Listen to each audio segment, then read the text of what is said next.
Now a certain man was ill, Lazarus of Bethany, the village of Mary and her sister Martha. Mary was the one who anointed the Lord with perfume and wiped his feet with her hair. Her brother Lazarus was ill. So the sisters sent a message to Jesus, "Lord, he whom you love is ill." But when Jesus heard it, he said, "This illness does not lead to death. Rather, it is for God's glory, so that the Son of God may be glorified through it." Accordingly, though Jesus loved Martha and her sister and Lazarus, after having heard that Lazarus was ill, he stayed 2 days longer in the place where he was. Then after this, he said to the disciples, "Let us go to Judea again." The disciples said to him, "Rabbi, the Jews were now just trying to stone you, and are you going to go there again?" Jesus answered, "Are there not 12 hours of daylight? Those who walk during the day do not stumble because they see the light of this world. But those who walk at night stumble because the light is not in them." After saying this, he told them, "Our friend Lazarus has fallen asleep, but I am going there to awaken him." The disciples said to him, "Lord, if he has fallen asleep, he will be all right." Jesus, however, had been speaking about his death, but they thought he was referring merely to sleep. Then Jesus told them plainly, "Lazarus is dead. For your sake, I am glad I was not there, so that you may believe. But let us go to him." Thomas, who was called the twin, said to his fellow disciples, "Let us also go, that we may die with him."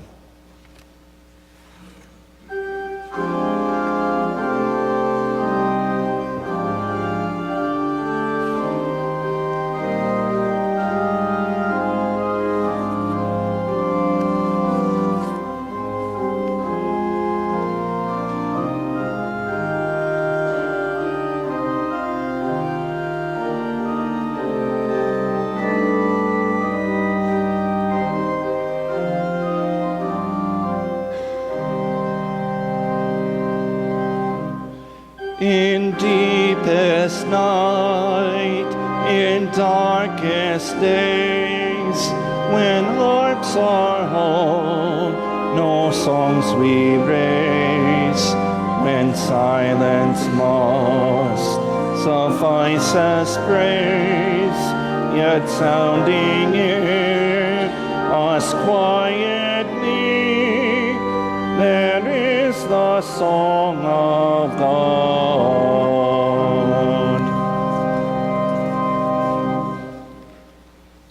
When Jesus arrived, he found that Lazarus had already been in the tomb 4 days. Now Bethany was near Jerusalem, some 2 miles away, and many of the Jews had come to Martha and Mary to console them about their brother. When Martha heard that Jesus was coming, she went and met him, while Mary stayed at home. Martha said to Jesus, "Lord, if you had been here, my brother would not have died. But even now, I know that God will give you whatever you ask of him." Jesus said to her, "Your brother will rise again." Martha said to him, "I know that he will rise again in the resurrection on the last day." Jesus said to her, "I am the resurrection and the life. Those who believe in me, even though they die, will live. And everyone who lives and believes in me will never die. Do you believe this?" She said to him, "Yes, Lord. I believe that you are the Messiah, the Son of God, the one coming into the world." When she had said this, she went back and called her sister Mary and told her privately, "The teacher is here and is calling for you." And when she heard it, she got up quickly and went to him. Now Jesus had not yet come to the village, but was still at the place where Martha had met him. The Jews who were with her in the house, consoling her, saw Mary get up quickly and go out. They followed her because they thought she was going to the tomb to weep there. When Mary came where Jesus was and saw him, she knelt at his feet and said to him, "Lord, if you had been here, my brother would not have died." When Jesus saw her weeping, and the Jews who came with her also weeping, he was greatly disturbed in spirit and deeply moved. He said, "Where have you laid him?"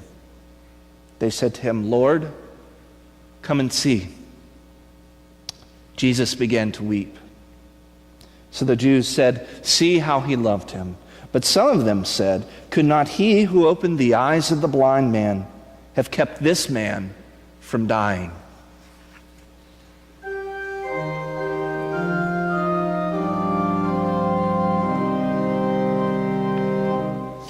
When friend was lost, when love deceived, dear Jesus wept, God was bereaved. So with us in our grief God grieves, around about us mournfully, there are the tears of God.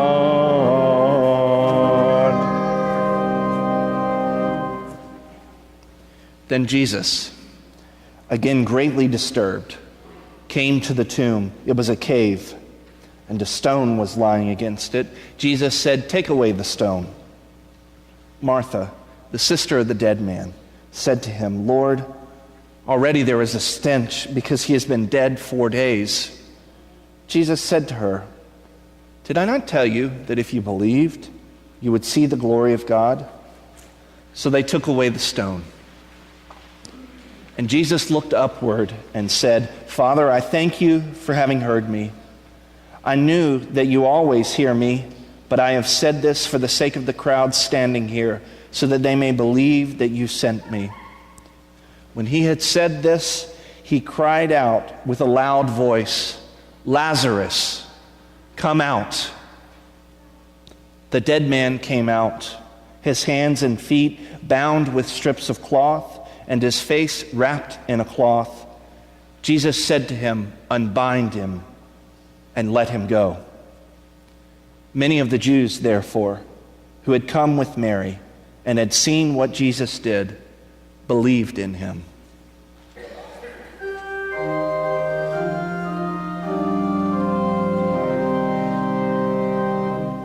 When through the waters winds our path, around us pain, around us death, deep calls to deep, a saving breath, unfound beside us faithfully, there is the love of God.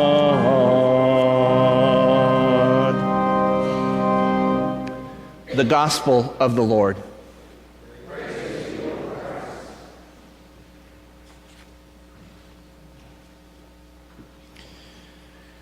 In one of her short stories, the writer Annie Dillard has a scene in which the family is sadly gathered at the grave to commit a loved one's body to the earth. At one point, the minister intones the familiar 1 Corinthians 15 with these words, "Where, O death, is thy sting?" Upon hearing that, one of the family members looks up. He scans the sorrowful faces of everyone gathered there and the rows of headstones that are there in the cemetery. And then he thinks to himself, "Where, O death, is thy sting?" Why, it's just about everywhere, seeing as you asked. Death doesn't seem all that far away from us. All it takes is for us to think of a name like Auschwitz or Dachau, and images of death will be burned into our brains. Then there are words like Asian tsunamis, earthquakes in Haiti, mudslides in Washington State, now 2 shootings at Fort Hood within the last several years, death seems to be just about everywhere. Now, of course, we spend lots of time and energy trying to deny that death is coming for any of us. Pastor Dave and I were riding in a car after a meeting on Thursday, and he noticed a billboard that I missed, and it promised that if you did their medical treatment, that you would then look like you were 29 again, turning back the hands of time. It's just about everywhere in all of our readings this morning. Ezekiel and John both tell us about death. First, with Ezekiel, his contemporaries are living in exile, kicked out of their homeland after the mighty Babylonians defeated the Israelites. Their temple destroyed, all of their life literally uprooted. It's just about everywhere, seeing as you asked. And after such a staggering loss, it's not uncommon for questions to get asked. And as the Israelites live away from their homeland, they ask questions like, is Israel dead? Did God abandon us? Are our bones dried up? Should we even have any hope? Should we just pack up and call it quits? Which is exactly what makes the Valley of the Dry Bones so powerfully hopeful.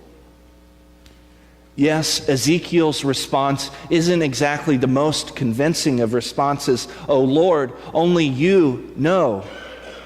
But by the time we get to the end of our first reading, there is in fact a great amount of hope.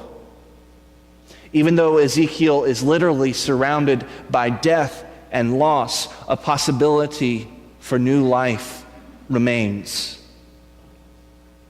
And maybe that's the message that we need to be hearing and proclaiming in the church and in the world today.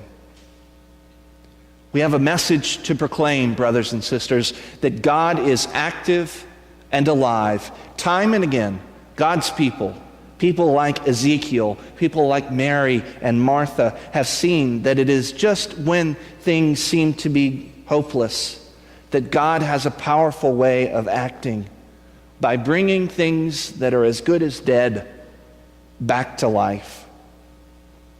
Things can seem impossible and hopeless, but God will act. The Lord tells Ezekiel to prophesy to the dry bones, and they come together. And then we are told that the exile will end. Israel will return home. It's just about everywhere, seeing as you asked. Then in our gospel reading, Jesus says to the 4-day dead Lazarus, "Come out." And he does. This is Jesus' last sign before his hour in John's gospel, when he will go to Jerusalem, suffer at the hands of the religious and politically leaders, die an unjust death on the cross, and then on the third day be raised from the dead. I find it significant that Jesus' last sign before he goes to the cross is to raise Lazarus from the dead. The Lord, the King of the universe, gives Lazarus life.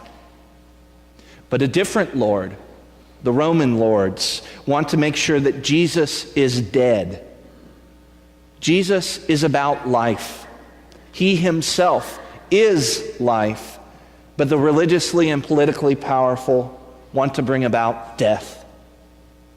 It's one of those contrasts in John's Gospels that are so vivid. Life and death. The question that we need to be asking as we head into Palm Sunday and then into Holy Week is this: who then will come on top? Will it be life or will it be death? Being on this side of Easter, we know the answer of that question. We get a foretaste of that as we hear again the story of Lazarus. At the tomb of Lazarus, death is denied for a time.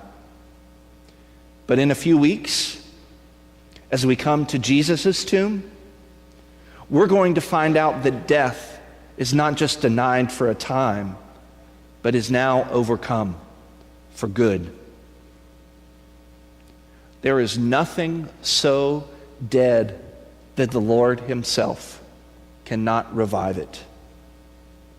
God knows what to do with dead things because God is in the business of raising people from the dead. God is in the business of providing life in the midst of a dry and desert place.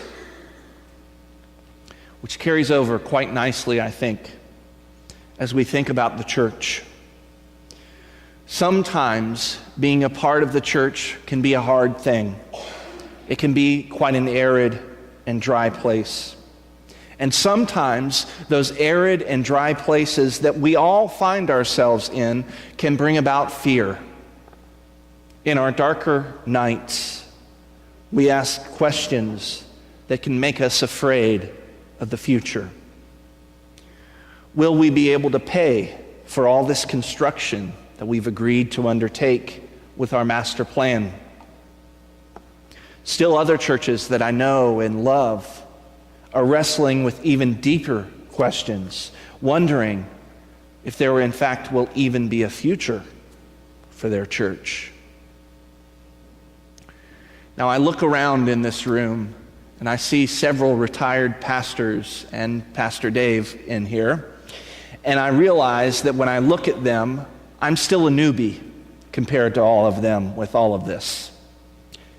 But the one thing that I've learned in the time that I've served as a pastor is that it doesn't take too much for people to be afraid within the church.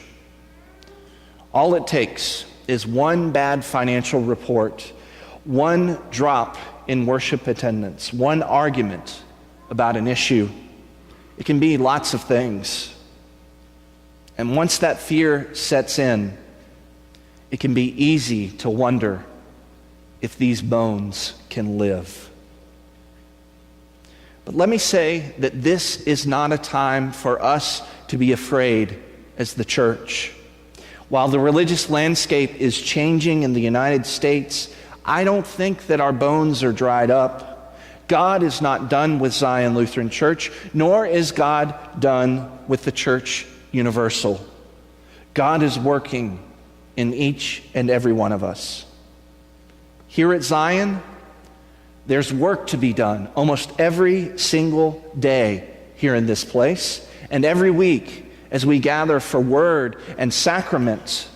God is doing something among us, working and breathing new life into us.